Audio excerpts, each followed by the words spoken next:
Bonjour, 34e Coupe de l'América, journée numéro 10, régate numéro 13 entre Kiwi et Américains. Encore une journée incroyable. Regardez ici au-dessus d'Alcatraz, collant, peu de vent, on se croirait en novembre, beaucoup de brouillard, brrr, il fait froid.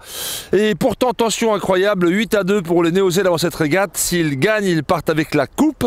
Et je vous parlerai bien de deux choses. Premièrement, la régate postponed et deuxièmement, la vraie régate numéro 13. Il fait gris, voici le comité un peu collé, pas beaucoup de vent, ça va partir, on se prépare, ça va rentrer et au moment du... Eh non, écoutez, postpone, la bouée de ligne était mal mouillée, gros avantage sur les ricains tribord, on remouille tout et ça repart. Et ça repart sur une rentrée bâbord des Néo-Z sous Genac, et pas beaucoup de vent, on ne foile pas. Et tellement concentré pour ne pas se faire triborder sous Genac, ils l'enroulent un peu tard, ils reviennent en retard, ils se retrouvent un peu loqués, coincés par les Américains qui sont dessous. Départ dans la molle, ensemble, Américains dessous.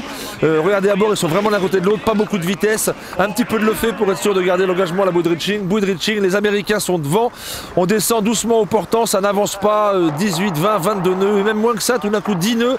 Et regardez dans le tribord, les Néo-Z arrivent à regardez devant eux, c'est gris, ils arrivent à trouver une risée, hop, un petit coup de gîte, un petit coup de lof, et ils font le tour de la paroisse, ils sont devant, loin devant. Les Américains sont scotchés, bouée sous le vent, enroulé facile des Néo-Z qui remontent au près avec un contrôle côté gauche où le courant descend déjà. Ils enroulent là-haut avec 500 mètres d'avance, envoient le Genac et c'est parti avec la Coupe de l'América.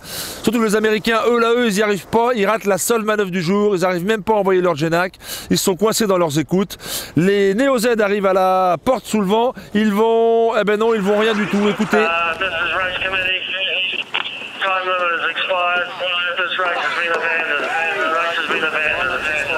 Time limit, nous sommes au-delà des 40 minutes, la coupe est abandon overtime, rien à dire sauf que gros désappointement sur le bateau de Kiwi, tout est à refaire, il faut retourner, il faut se battre. Régate numéro 13 donc, regardez le comité, c'est assez mou, il n'y a que 12 nœuds et je vais vous parler de 3 points importants. Les 3 points importants ce sont le départ, la péno, la porte sous le vent. Départ, les Américains, tribord, 10 secondes en retard sur le départ, c'est normal. James Pitty remonte très haut pour faire son virement, d'ailleurs il est en retard pour son hook, il abat très fort pour essayer de passer sous les Néo-Z, pour passer dessous. Ça se joue à moins d'un mètre, grosse défense des Néo-Z qui abattent et un relofant non seulement casse l'engagement mais sont pile les lines à la bouée. Super départ des Kiwis qui foncent devant vers le reaching. On voit ici du bout dehors des Américains, l'emmagasineur de leur Genac qui est en haut et enroulé comme celui des Néo-Z. Abatté, les Néo-Z devant, ça va pas très vite, 20-25 nœuds, mais les Néo-Z clairement qui creusent, 150 mètres d'avance, les deux petits empannages des Américains qui reviennent tribord, et écoutez. Et oui, un vrai tribord-bâbord, le bout dehors a été recollé cette nuit par le short team, le bateau est plus long, c'est un vrai tribord. Regardez, vu de derrière ce que voient les juges.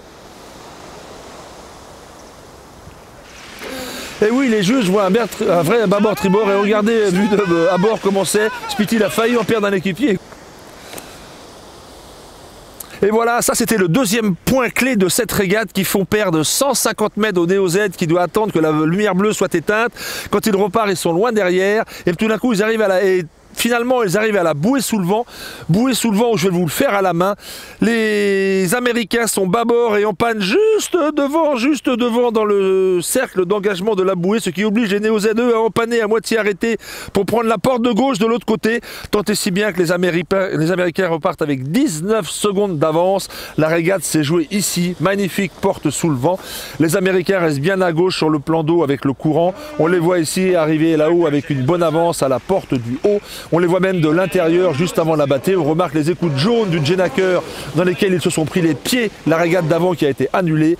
Belle abattée facile devant, ils sont 44 secondes devant. Portant sans histoire 25 nœuds. Seulement 3 empannages pour y arriver. Porte sous le vent, j'enroule. Comme c'est facile, 1 minute devant sans pression. Et je passe la ligne d'arrivée.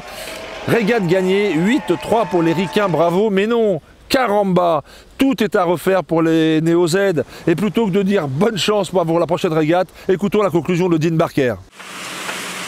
Yeah, it's disappointing to be that close, but so far away.